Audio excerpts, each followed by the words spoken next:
Yeah. What's up, lifers, and welcome to the Daily Standup with Lifetime Value, where we're giving you fresh new customer success ideas every single day. I got my man JP here. JP, do you want to say hi? What's going on, baby? And we've got Rob with us. Rob, do you want to say hi? What's up, lifers? And Andrew is here. Andrew, can you say hi, please? What's good, y'all? How y'all doing? Very good, very good. And I am your host. My name is Dylan Young. Andrew, thank you so much for being here. Can you please introduce yourself? Absolutely. It's a pleasure to be here. Thanks for having me. My name is Andrew Shapiro. I'm the founder of Dot Community, which is focused on building the resource for helping people get better at interviewing sales and customer success candidates. I love the being this like declarative statement. The University of Miami. The resource. That's how I practice it. I love it. You know it. I love it. Andrew, you know what we're doing here? We ask every single guest one simple question, and that is, what is on your mind when it comes to customer success? So why don't you tell us what that is for you? Yeah, and thanks again for having me. I think what's on my mind and what my focus has been is that there is a problem, which is the fact that affordable and accessible and applicable interviewing training is not out there, right? So a lot of startups ask employees to interview and help decide who the future of their company will be, but they don't actually train them on how to do it. So you have interviewers who say, I get a Google Doc with questions to ask, and they say, go interview. They don't know what they legally cannot ask in interviews. They don't know how to remove bias. They don't know how to give feedback internally. They don't know how to give feedback to the candidate. They don't know how to evaluate.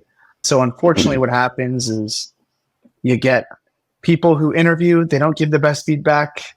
The company doesn't make the best decisions. It costs at least 6 months of a mishire. Then you got to let that person go and start the process over again. So you're missing time, you're missing money. It's not good for the company. It's not good for you as the interviewer because you want to get better. So I've been really focused on trying to provide a affordable, accessible course that certifies people on how to interview sales and customer success candidates. Rob, how have you confronted this issue? I think the numbers you've given is like you've interviewed and hired over 100 people, maybe even more. Yeah, Andrew, you had me at accessible.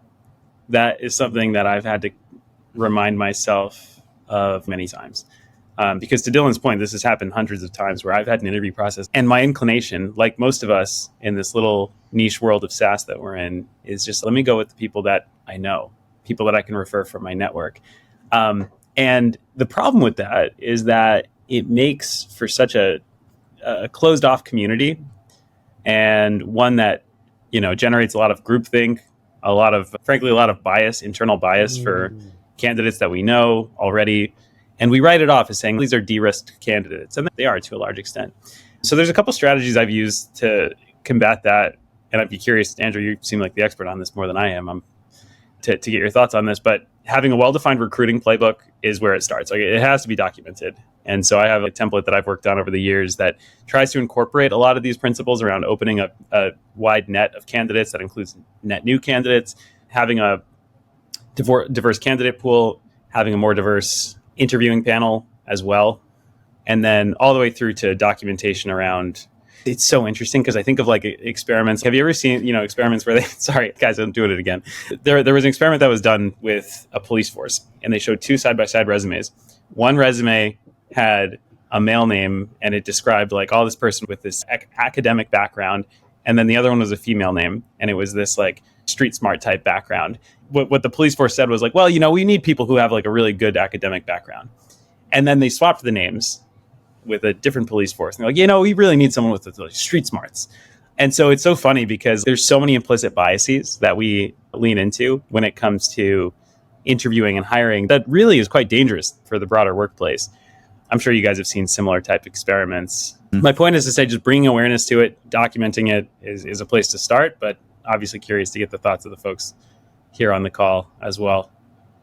Andrew, what specifically are you guys doing in terms of like trying to avoid biases? There's something that happens that, and this course is specifically for interviewers. It's not completely for hiring managers. This is for interviewers.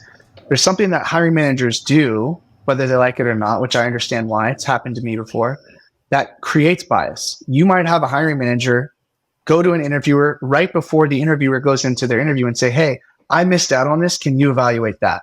Or, hey, I'd like to know a little bit more about that. That introduces bias because now you're getting a little bit of their feedback or their thoughts from your boss or a hiring manager before you go into the interview. So as an interviewer, part of what the course talks about is staying away from that. Don't read other people's feedback. Don't listen to what other people said about the interview. You have one job. You're going in to ask specific questions about a specific attribute and evaluate that. Your job is to help the hiring manager make a decision. You don't want to get bias from these other places because otherwise that will bias you. JP, so I want to go back to your experience in retail when you were managing retail establishments and how you went about this, because obviously in your role now, it's a little bit different, right? You're just getting started in CS, but I want to talk about when you've had to hire folks in the past. Have you thought about this? Was this an issue? I feel like you worked for some really big names. So did they have training around how you should avoid this sort of stuff? You know, that was one of the things that stuck out with me from the beginning when you started talking, Andrew, is that they don't give you training. I'm trying to think back, and I know it's been a while, but I got zero training on interviewing people. I didn't get one. I can't remember one single time when I had to be in charge. So I don't want to say the name of the company because they're big, but let's just say they lingerie. They sell lingerie. That's their claim to fame. It's interesting, like piggybacking off what Rob was saying, because I was hired and I'm the only guy that's working there.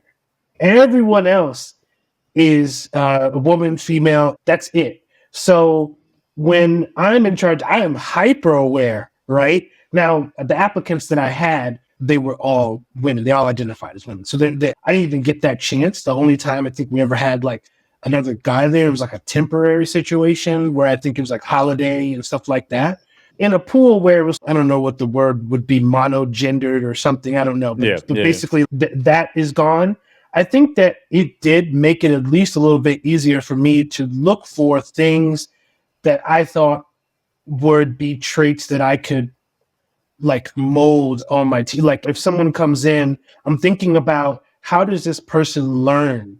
Because part of what is going to have to happen is they come in and I don't want to talk too much because it's going to seem like I'm like poo-pooing them, but it's hell. Like this is like a company where like people are like rabid fans. And so this person coming in, I have to think about how is this person going to deal with this other, these other elements of the job that might not strictly just be your responsibilities.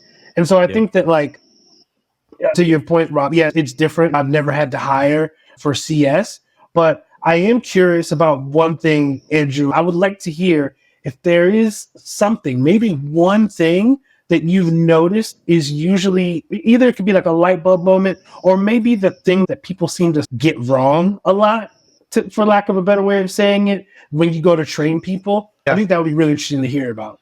Yeah, JP, actually, I just want you to know you're not alone. For this course, before I did the course, I interviewed 129 people to do product market fit. Out of 129 people, 9 said they were formally trained on how to interview. That's people who were founders, C-level, VP, executives. They were directors, managers, ICs. They worked at Salesforce all the way down to a 50-person startup. So interview training is just not out there, and it's just not something that happens. And to your point, something that I think learned that people do time and time again, it's very easy for you to Google what are the best questions to ask in an interview. That's not what an interview is about. An interview is knowing what you are looking for, what you're evaluating, understand 3 or 4 questions you're going to use to ask that, and drawing a picture from what a score range is, right? From 1 to 4, what looks good, what doesn't. That's the 3-step process you got to use, rather than just going in, asking, and then weakening up to, well, did that sound good? Or would I get a beer with them? Or would I be okay on the layover with that? That's not what interviewing is about. So plenty of more in the course, and happy to talk about it more. But I think that's a really good question, JP and Rob. I also like what you said. And of course, Dylan, you always are on top of it. So I do appreciate y'all having me here.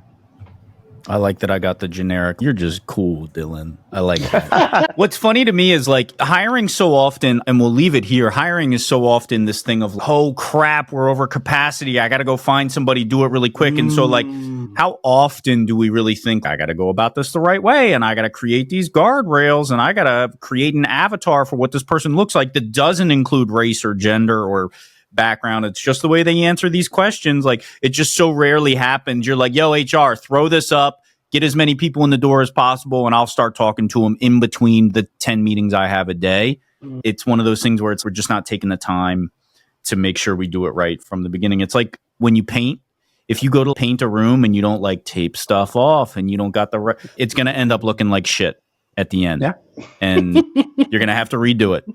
It's going to cost you more money, more paint, more supply. Anyway, Andrew, that's our time. Thank you so much for being here. This is an awesome topic. We will make sure to include in the notes the course and how they can get in touch with you. Let's have you back in a couple of months, hear how things are going. But for now, we've got to say goodbye. Absolutely. Thank you all so much for having me. You've been listening to the Daily Standup by Lifetime Value.